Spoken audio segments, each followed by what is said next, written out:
Alright, what's up everybody? Welcome back to some more Yu-Gi-Oh! My name is Raven from the Sky. And let's duel. Alright. Deck recipe. This is the Last Warrior from Another Planet deck from the anime used by Professor Marco. I think it was Zexal? Zexal or Arc V. Correct me if I'm wrong, but I'm pretty sure it was Zexal. Leave a comment down below. Alright. 3 Mariokutais. Alright, 1 King of the Swamp. 3 Hex Seal Fusions. 1 Goddess with the Third Eye. I love using the fusion substitutes because you don't have to rely on just trying to fish out Mariokutai, I always butcher his name, and Zambira the Dark. Alright, so it's good to have these substitutes, and it's easy to bring out the Chimera as well to kind of pop that back row. And I like to throw down Forbidden Dress to protect the Chimera and then bring out Last Warrior from Another Planet. That way you can keep another card on the field, because keep in mind, when you bring out Last Warrior from Another Planet, he nukes your field when he, and then neither one of you can summon. All right, so it's an OG lockout deck. Very old school, like these old school cards. Last Warrior from Another Planet is an old school card. It came out around, I think it was one of the first groups that, I think 2002, if I'm not mistaken. If I'm mistaken, I can stand to be correct. It's been a long time. Please bear with me. 3 Zambira the Darks. Dimension Shifter, 2 of those. Lord of the Heavenly Prison, run 2 of those. Great for if your opponent activates back row, you can slap him down once you reveal him. Or when you activate any set card, you can slap him down. And plus, he protects your set cards from getting destroyed. Your set magic in back row. So when you activate it, you can slap him down, get a 3,000. Another one you can throw Forbidden Dress on, and then bring out the Last Warrior from Another Planet. All right. So this is based on. See, I used to do the anime decks card for card, but I was getting destroyed. So now I make the decks to try to be at least somewhat competitive with the current meta, right? So that you can, and it's fun when you can beat on current meta. It's pretty much you got a little bit of bragging rights. Oh man, it feels good when you can beat down current meta with like a borderline fun deck, or some type of deck that the opponent doesn't really expect, because everybody expects to face meta, because meta, the decks that everybody use, and you keep facing in a cycle. So you expect to face those, but when you come out with something like this, they don't expect it, and basically it's really gonna, if they can't get around it with back row, the Last Warrior, it's gonna force them to surrender. So, and then move right along. 1 Regeki to help clear the board, so you can slap down Last Warrior. Ideally, you want to go first with this, so hopefully you win the coin flip. If not, hopefully they don't summon anything. If they do, again, if you get lucky, you can draw Regeki. I was running 2. I knocked it down to 1. But hey, it's up to you. Or another good card to run with this would be Lightning Storm, because Last Warrior doesn't let you summon anything, and then you got Light of Intervention, so you may end up having more stuff face down. So it'd be nice to run Lightning Storm. Harpy's Feather Dust to clear that back row. Again, helps to protect the Last Warrior before you summon him. Again, because he's not immune to back row. It locks your opponent out, yes, as far as dependent on monsters, which most of us do. Heck, you're dependent on the Last Warrior, which is a monster, right? So majority of us depend on the monsters, and then we protect our monsters with the back row. So boom, you throw that down, clear out the back row, and then you slap him down, and they're gonna have a hard time. So 3 Polymerization, self-explanatory. It's fusion. It's pretty much almost a fusion deck to get out the Last Warrior. So fusion Conscription. That way you're not just dependent on trying to fish out, trying to draw the monsters. It helps you to mill the deck and get the monsters to your hand, as well as Polymerization. You can only get the monsters with this, obviously. So 3 of these. 1 Power of Desires, again, to helps mill the deck and helps with the draw power. Pot of Extravagance, mill the deck, helps with draw power, because we're running a lot of magical traps here.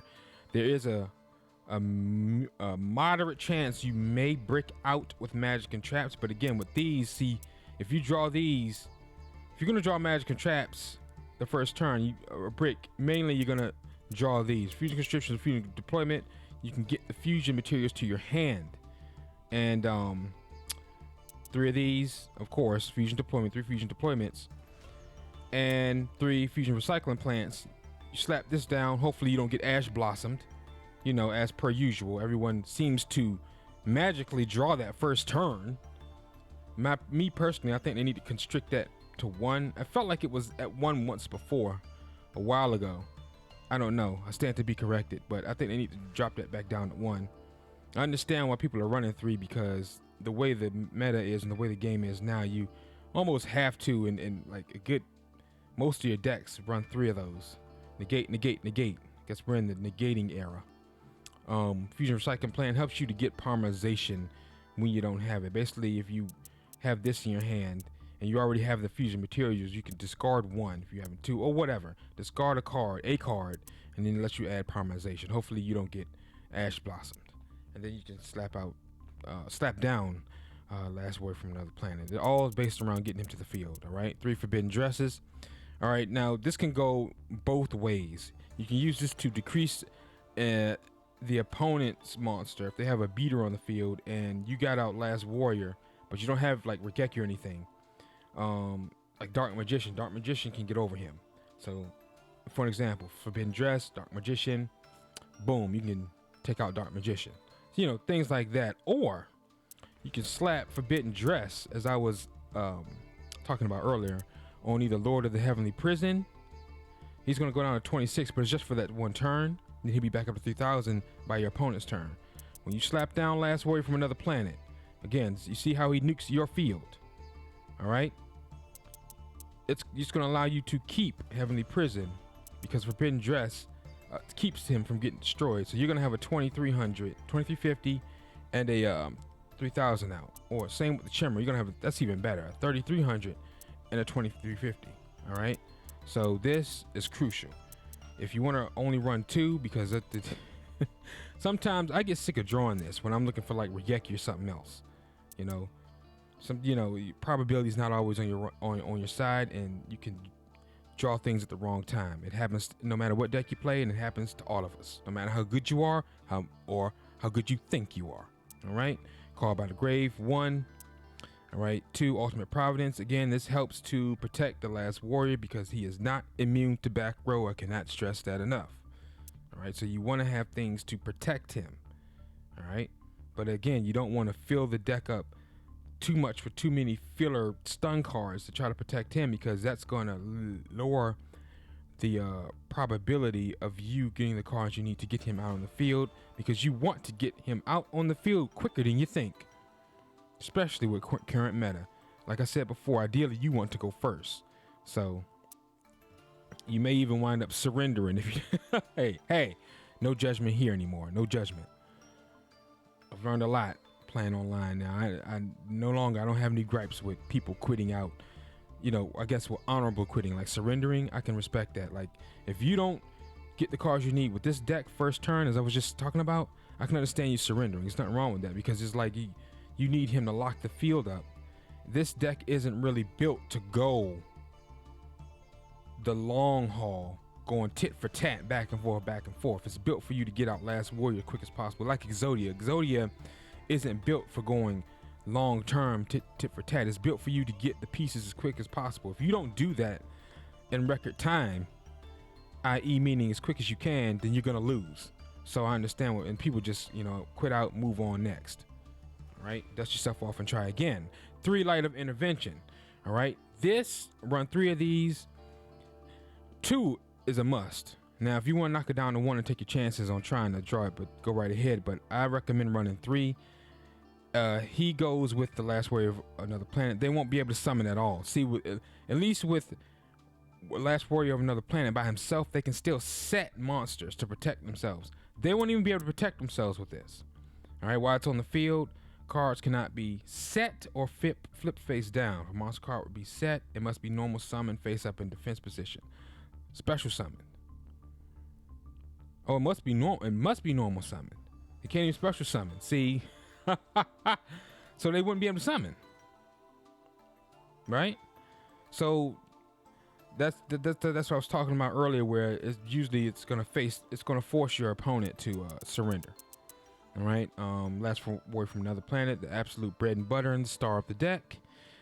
Old school OG Lockout. He was probably the first Lockout monster that came out back then in 2002. Right, that I can remember. It's been a long time. Maybe some others, but him was the Genzo locked up the back row because that's pre-Royal Decree era. But man, woo wee.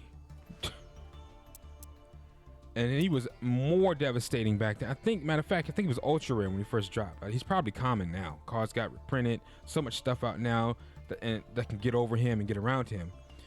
Hence why I got Ultimate Providence and stuff in here to protect him.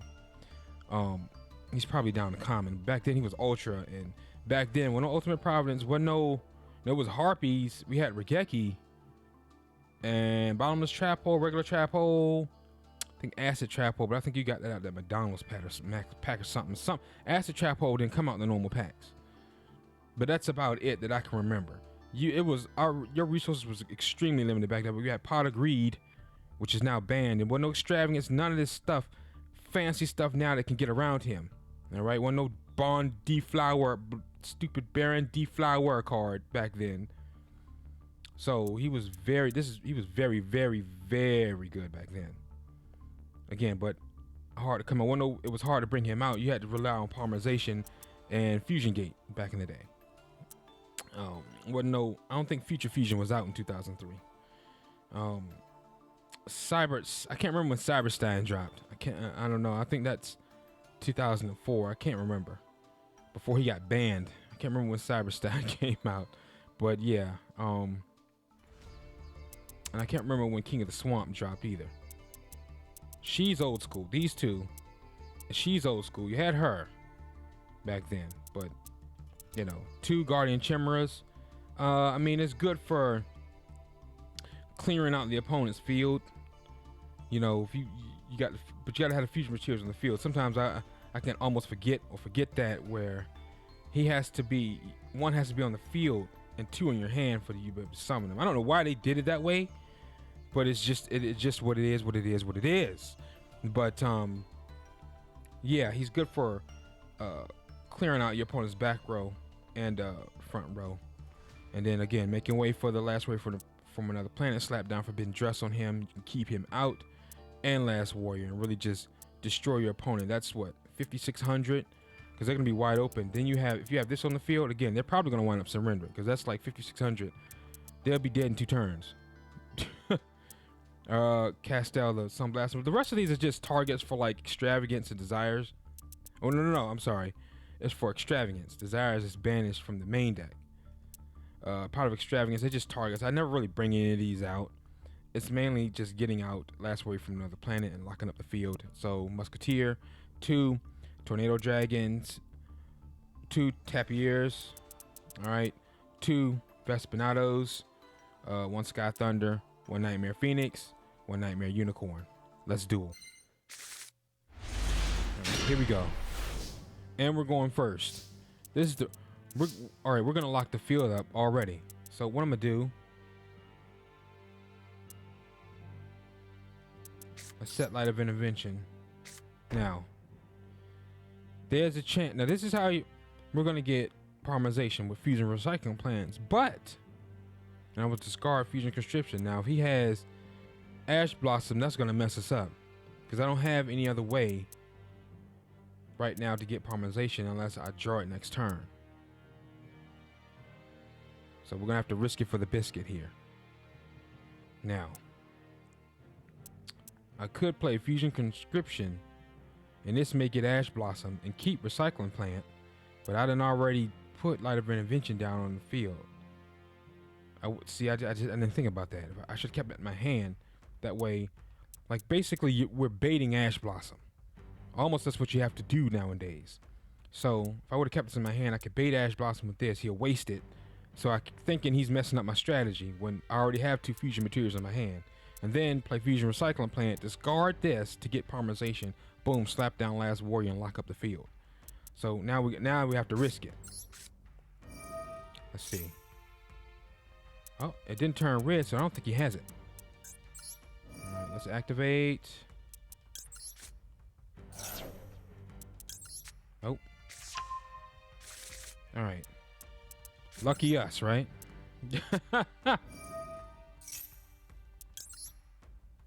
Boom.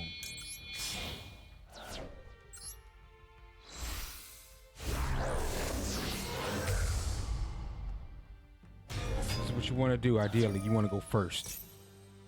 Boom. Neither player can summon. Now, I'm going to activate this on his turn. Oh, yes. And you get one back. I'm going to get the universal.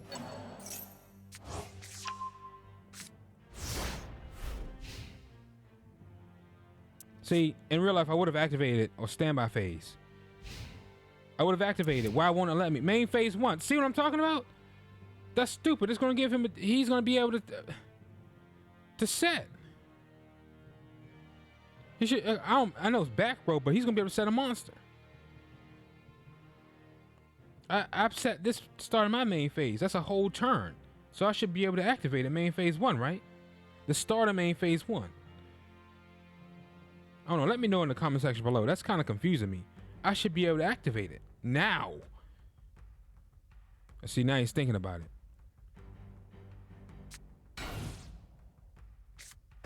Now it's going to ask me. Watch this. Look at that. And now he's got something down. Shoot. So now I have to tread. Oh, well. This is good to have too, but he's got something that he can activate, but we can't be scared. You got to put on the pressure. Now, his attack isn't that impressive to me. 2350 with the amount of boss cards out now and stuff out now, it's not that impressive.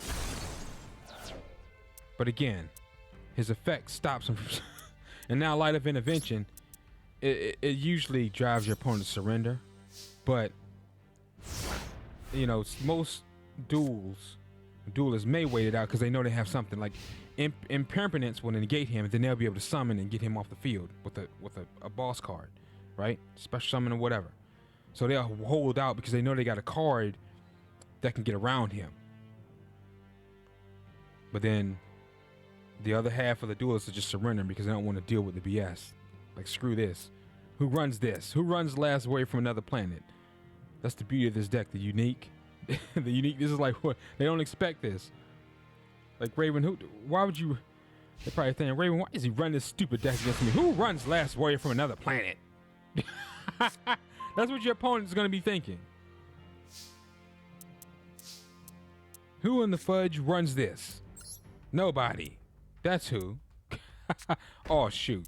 He plays Impermanence. All right, 2350. So he's gonna hold out. He's at 8,000. Boom. Now he's down to 56. He's holding out. He's probably running Impermanence or like Dark or Regeki, anything, because he's not immune to back row, as I keep alluding to, and I cannot stress that enough. Do not make this recipe, you know, and not think about protecting him. Forbidden Dress helps protect him too. Yeah, it's gonna decrease his attack, but at least he won't get destroyed. Shoot.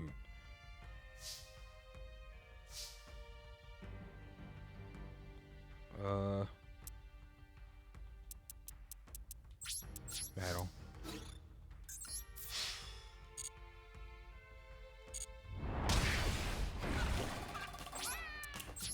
You can't do nothing but set. 23. Next attack, he'll be down to like 950. See, he's holding out is what he's doing. Then after a while, when you see that for a long time, they think about, see, as per usual, force him to surrender. Ladies and gentlemen, I'd like to thank you for watching. And my name is Raven from the Sky. If you enjoyed the episode, drop a like and subscribe to the channel and the series grow. Take care, and I will catch you guys in the next episode, all right? Peace out.